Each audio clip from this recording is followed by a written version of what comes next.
Hey, what's up guys, it's DarkArmedDuelist and today I'm doing an Unchained deck profile. So I'm really excited to see you guys because this deck just got an amazing wave of support that increased the power level of this deck by a lot. I really feel like this is going to be one of the best decks to play this format because this deck can make some absolutely crazy boards and even go into the grind game. This deck really is off the chain. So without further ado guys, don't forget to like, comment, subscribe. Hit the bell there so you can come part of our notification squad, and definitely check out the Patreon down in the description below for all those awesome rewards. Like getting your name description every single video, getting assigned cards in the mail, and even getting to request a deck profile every single month to your Patreon. So without further ado, let's get straight on into this. So first off, we're going to be playing 3 copies of Aruha. Aruha is one of the best cards in the deck because this card has a great ability to let you target one card that you control and destroy it, and then if you do, special summon this card from your hand, which is a great ability to instantly pop one of your trap cards, special summon this card out to your side of the field, and then your trap card will go off to be able to special summon an additional Unchained monster to your side of the field, which is just really good in this build.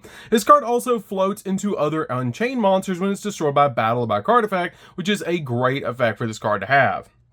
We then play 3 copies of Rikeya. Rikeya is also a really good 3-of in the deck. That quick effect, you can target one other card you control and destroy it, which is a great effect for this card to have to be able to pop your cards on the field so that they can float into other Unchained cards. This card also floats, which is really good about your Unchained twins.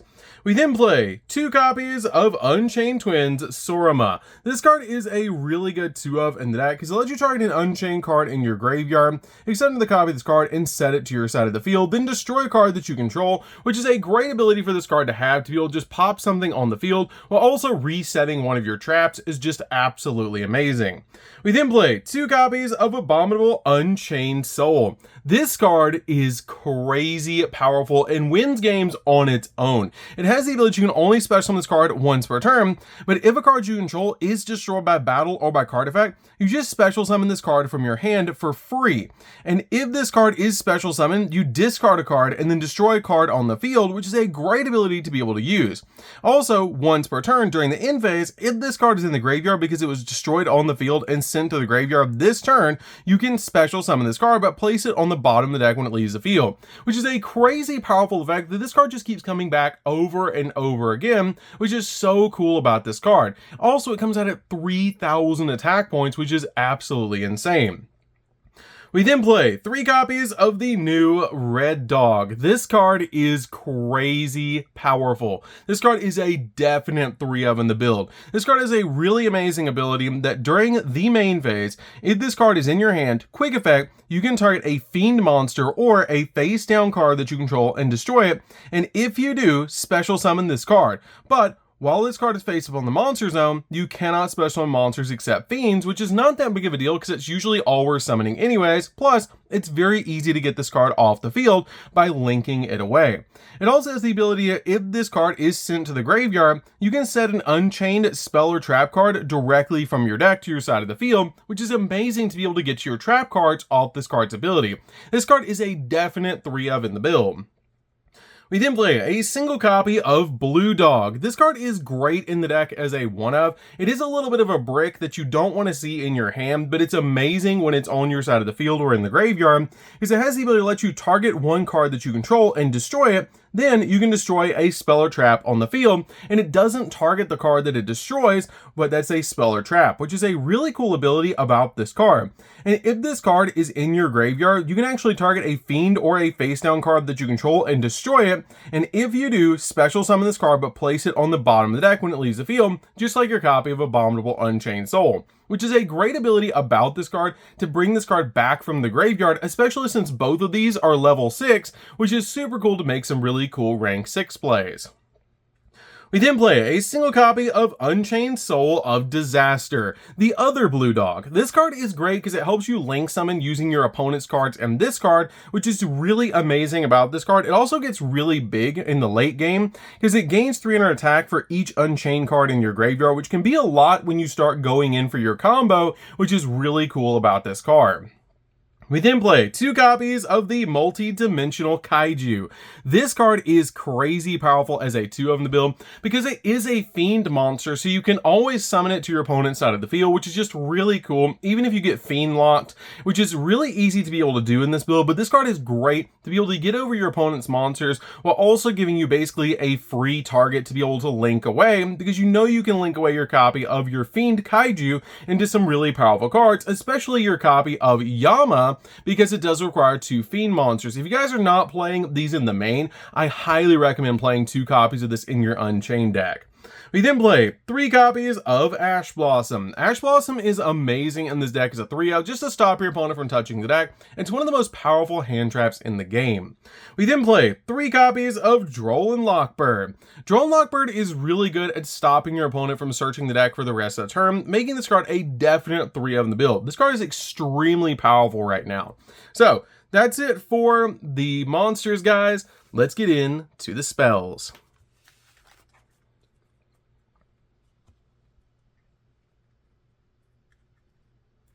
So for the spells, we're going to start off with 3 copies of Abomination's Prison. This card is an amazing 3-of that's basically the Rhoda for the deck that has the ability to add an Unchained card from your deck to your hand, which is a really good ability for this card to have to instantly get to the exact Unchained card that you need. It also has the ability, if this set card is destroyed by a card effect, you can special summon an Unchained monster from your deck, which makes it so it's not even bad to be able to open up multiple copies of this card, which is just super good. Because if you open up cards like Aruha in your hand, you can actually activate one of these to grab Aruha from the deck off this card's ability, then set 1 copy of this card to your side of the field, pop it with your copy of Aruha, special summon the Aruha, and then go into another copy of an Unchained monster off this card's ability because it was destroyed. Which is so cool about this card, even though it's a once per turn, you can still use it, which is really cool. We then play 3 copies of Pot of Prosperity. Pot of Prosperity is really good in this deck as well because it helps you dig into the deck to get to the exact cards that you need. And it's just an amazing card overall in this particular build because you don't need the entire extra deck to be able to win games. It's really toolbox because you play so many different cards in the extra deck. You can fit in cards like Pot of Prosperity so you can dig into the deck to get the exact card that you need for like your copies of Abomination's Prison. We then play 3 copies of Book of Moon. Book of Moon is really good as a 3-of in the build because flipping your opponent's monsters face down is really good right now. You can change this card out for Nibiru, but I really like this card in the build because it just helps out a lot at stopping your opponent's combos, and it's a crazy powerful card. So that's it for the spells, guys. Let's get into the traps.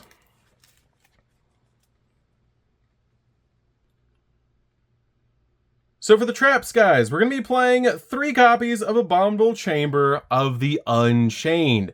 This card is a definite 3-of in the build that lets you special summon an Unchained monster from your hand or grave, which is a great ability for this card to have to instantly get you your Unchained monsters on your side of the field. But the deck is really leaning towards the common effect that your trap cards share, which is if this set card is destroyed by card effect, you can special summon 1 Unchained monster from your deck, which both of your trap cards share that common effect, which is really amazing because a lot of the new cards actually pop your trap cards, which is just amazing to instantly get you special summons from the deck.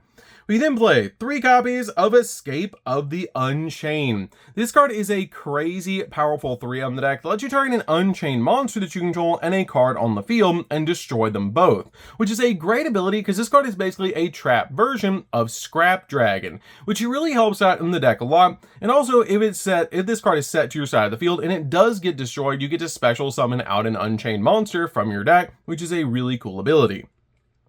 We then play 3 copies of Infinite Impermanence. Impermanence is a definite 3-of in the build just to stop your opponent's monster effects, and also it's amazing to be able to set to your side of the field and lock down entire columns of spells and traps. So that's it for the traps, guys, and the main deck. Let's get into the extra deck. So for the extra deck, we're going to start off with 3 copies of Unchained Soul Lord, of Yama. Yama is so powerful. This card is absolutely nuts. It has the ability, if this card is special summoned, just if it's special summoned, you get to add an Unchained monster from your deck or graveyard to your hand. That is really powerful, that this card is a walking Rhoda, which is just so powerful for this deck. It also has the ability, if a card you control is destroyed by battle or by card effect while this card's in the graveyard, you can banish this card and then special summon a fiend monster from your hand or graveyard, then destroy a card that you control, which is going to make your Unchained cards go off and just be able to recover your plays, which is absolutely amazing. This card is a definite 3-of in the build because you can use this card to recover or extend, which is amazing about this card, and also it gives you searches, which is just absolutely crazy. We then play a single copy of Unchained Abomination. This card just pops 3 cards for free, which is absolutely amazing. Because if a card on the field is destroyed by card effects, except a copy of this card, then you get to target a card on the field and destroy it. And then when another monster is destroyed by battle, guess what? Target a card on the field and destroy it. And then during the end phase, just cuz, target a card on the field and destroy it. This card is a definite 1-of in the deck because it's so easy to make, but when you usually make this card, you're probably going to win. We then play 2 copies of Unchained Soul of Anguish. Anguish is amazing in this deck as a 2-of because it lets you link summon using your opponent's cards into a really powerful monster like your copy of Unchained Abomination. We then play 2 copies of Unchained Soul of Rage. Rage is really good in this deck because it is a quick effect, which is really cool to be able to link summon using this card and an opponent's monster, which is really amazing about this card because it makes it super easy to be able to link summon and make some really powerful monsters. But you really only need 2 copies of this card in the build now because you do make your copy of Yama a lot in this deck. We then play a single copy of Access Code. Access Code is just really good in this deck because it's very easy to make in this build to OTK your opponent. We then play a single copy of Unicorn to spin stuff, plus this card is a fiend. We play a single copy of Nightmare Phoenix. Phoenix is really good to be able to pop spells and traps. Also, it's a fire, so it's a different attribute for your copy of Access Code. 1 copy of Mudracker. Mudracker is just really good in this deck as well because it does bring your fiends back from the grave. 1 copy of DDD Wave High King Caesar. This card is nuts. This card is a double Solemn Judgment pretty much, which is insane because when a spell or trap card or monster is activated that includes the effect that special summons a monster, quick effect, detach a material from this card, negate the activation, and if you do, destroy that card, which is a crazy powerful effect because it's not even a once per turn. If you can detach both materials in a turn to be able to activate that effect, which is absolutely insane, just to stop your opponent in their tracks. We then play a single copy of Divisor King. Divisor King is great in this deck because you can overlay it on top of Wave King so that you can make a copy of Zeus. And the really cool thing is you can actually make Zeus later in the game because you make your copy of Wave King, use both of its negates, then on your turn make Divisor, and then make a copy of AA Zeus once your Divisor attacks, and your Zeus will still have 2 materials after you've used the negates, which is absolutely crazy. I really like this in the deck because it makes it so that your Wave King has more value to be able to make Divisor King and then make Zeus, which is just amazing in the deck. Something to keep in mind though is that this card will not make your copy of your Unchained cards go off because this sends to the graveyard and does not destroy. So that's it with the deck, guys. I hope you did enjoy it. This deck is super fun to be able to play. If you guys have not played Unchained yet, you should definitely give this deck a try. It can make some really crazy plays. It can make some really insane boards. It can even go into the grind game. And you guys could say that this deck really is off the chain. So definitely give us a like for that one, guys. Don't forget to like, comment, subscribe. Hit the bell there so you can become part of our notification squad, and we'll see you guys in the next video. See you later, guys.